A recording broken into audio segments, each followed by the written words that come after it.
بسم اللہ الرحمن الرحیم۔ حکیم الامت مجدد الملت حضرت مولانا شاہ اشرف علی صاحب تھانوی رحمۃ اللہ علیہ کی کتاب تعلیم الدین۔ عقیدہ نمبر 16۔ مسلمان جب خوب عبادت کرتا ہے اور گناہوں سے بچتا ہے اور دنیا سے محبت نہیں کرتا اور پیغمبر صاحب کی ہر طرح کی خوب تابعداری کرتا ہے تو وہ اللہ کا دوست اور پیارا ہو جاتا ہے۔ ایسے شخص کو ولی کہتے ہیں۔ اس شخص سے کبھی ایسی باتیں ظہور میں آتی ہیں جو اور لوگوں سے نہیں ہو سکتی، ایسی باتوں کو کرامت کہتے ہیں۔ عقیدہ نمبر 17۔ ولی کتنے ہی بڑے درجے کو پہنچ جاوے مگر نبی کے برابر نہیں ہو سکتا۔ عقیدہ نمبر 18۔ خدا کا کیسا ہی پیارا ہو جاوے مگر جب تک ہوش و حواس درست ہیں شرع کا پابند رہنا فرض ہے۔ نماز روزہ اور کوئی عبادت معاف نہیں ہوتی، جو گناہ کی باتیں ہیں وہ اس کے لیے درست نہیں ہو جاتی۔ عقیدہ نمبر 19۔ جو شخص شرع کے خلاف ہو وہ خدا کا دوست نہیں ہو سکتا۔ اگر اس کے ہاتھ سے کوئی اچھمبے حیرانی کی بات دکھلائی دے یا وہ جادو ہے یا وہ نفسانی اور شیطانی دھندا ہے، اس سے اعتقاد درست نہیں۔ عقیدہ نمبر 20۔ ولی لوگوں کو بعض باتیں بھید کی سوتے یا جاگتے میں معلوم ہو جاتی ہیں، اس کو کشف و الہام کہتے ہیں۔ اگر شرع کے موافق ہے قبول ہے اور اگر خلاف ہے تو رد ہے۔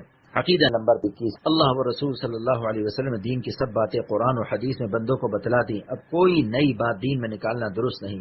ایسی ہی بات کو بدعت کہتے ہیں۔ بدعت بہت بڑا گناہ ہے، البتہ بعض باریک باتیں دین کی جو ہر ایک کی سمجھ میں نہیں آتی، پکے اگلے عالموں نے اپنے علم کے زور سے قرآن و حدیث سے سمجھ کر دوسروں کو بھی بتلا دی۔ ایسے لوگ مجتہد کہلاتے ہیں۔ مجتہد بہت ہوئے، چار ان میں بہت مشہور ہیں: امام اعظم ابو حنیفہ، امام شافعی، امام مالک، امام احمد بن حنبل رحمہم اللہ۔ جس مجتہد سے زیادہ اعتقاد ہو اس کی پیروی کر لی۔ ہندوستان میں امام حنیفہ رحمۃ اللہ علیہ کی پیروی کرنے والے زیادہ ہیں، وہ حنفی کہلاتے ہیں۔ اسی طرح نفس کے سنوارنے کے طریقے قرآن و حدیث کے موافق ولی لوگوں نے اپنے دل کی روشنی سے سمجھ کر بتلائے، ایسے لوگ شیخ کہلاتے ہیں، مگر ان میں چار زیادہ مشہور ہیں: خواجہ معین الدین چشتی، حضرت غوث العظم عبد القادر جیلانی، شیخ شہاب الدین سہروردی، خواجہ بہاؤالدین نقشبندی رحمہم اللہ۔ جس مجتہد اور شیخ سے اعتقاد ہو اس کی پیروی کر کے دوسروں کو برا سمجھنا درست نہیں، اور پیروی مجتہد اور شیخ کی اسی وقت تک ہے جب تک ان کی بات خدا اور رسول صلی اللہ علیہ وسلم کے خلاف نہ ہو۔ اگر ان سے کوئی غلطی ہو گئی تو اس میں پیروی نہیں۔ عقیدہ نمبر 22۔ اللہ تعالیٰ نے بہت سی چھوٹی بڑی کتابیں آسمان سے جبرائیل علیہ السلام کی معرفت بہت سے پیغمبروں پر اتاری تاکہ وہ اپنی اپنی امتوں کو دین کی باتیں بتلائیں۔ ان میں چار کتابیں بہت مشہور ہیں: توریت حضرت موسیٰ علیہ السلام کو ملی، زبور حضرت داؤد علیہ السلام کو، انجیل حضرت عیسیٰ علیہ السلام کو، قرآن مجید ہمارے پیغمبر محمد صلی اللہ علیہ وسلم کو۔ قرآن مجید آخری کتاب ہے، اب کوئی کتاب آسمان سے نہ آوے گی، قیامت تک قرآن کا حکم چلتا رہے گا۔ دوسری کتابوں کو گمراہ لوگوں نے بہت کچھ بدل ڈالا، مگر قرآن کی نگہبانی کا اللہ تعالیٰ نے وعدہ کیا ہے، اس کو کوئی نہیں بدل سکتا۔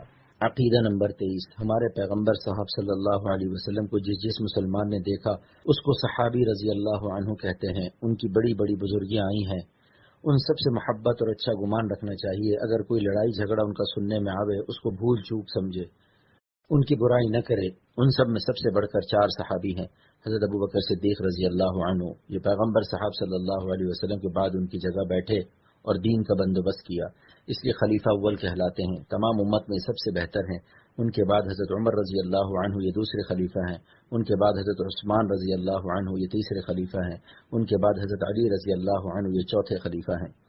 عقیدہ نمبر 24۔ پیغمبر صاحب صلی اللہ علیہ وسلم کی اولاد اور بیویاں سب تعظیم کے لائق ہیں۔ اولاد میں سب سے بڑا رتبہ حضرت فاطمہ رضی اللہ عنہا کا ہے، اور بیویوں میں حضرت خدیجہ رضی اللہ عنہا اور حضرت عائشہ رضی اللہ عنہا کا ہے۔ عقیدہ نمبر 25۔ ایمان جب درست ہوتا ہے کہ اللہ و رسول صلی اللہ علیہ وسلم کو سب باتوں میں سچا سمجھے اور ان کو مان لے، اللہ اور رسول کی کسی بات میں بھی شک کرنا یا اس کو جھٹلانا یا اس میں عیب نکالنا یا اس کے ساتھ مذاق اڑانا، ان سب باتوں سے ایمان جاتا رہتا ہے۔ عقیدہ نمبر 26۔ قرآن و حدیث کے کھلے کھلے مطلب نہ ماننا اور ایچ پیچ مکر و فریب کر کے اپنے مطلب بنانے کو معنی گھڑنا بددینی کی بات ہے۔ عقیدہ نمبر 27۔ گناہ کو حلال سمجھنے سے ایمان جاتا رہتا ہے۔ عقیدہ نمبر 28۔ گناہ خواہ کتنا ہی بڑا ہو جب تک اس کو برا سمجھے اس سے ایمان نہیں جاتا، البتہ کمزور ہو جاتا ہے۔ عقیدہ نمبر 29۔ اللہ تعالیٰ سے نڈر ہو جانا یا نا امید ہو جانا کفر ہے۔ عقیدہ نمبر 30۔ کسی سے غیب کی باتیں پوچھنا اور اس کا یقین کرنا کفر ہے، البتہ نبیوں علیہم السلام کو وحی سے اور ولیوں کو کشف اور الہام سے اور عام لوگوں کو نشانیوں سے کوئی بات معلوم ہو سکتی ہے۔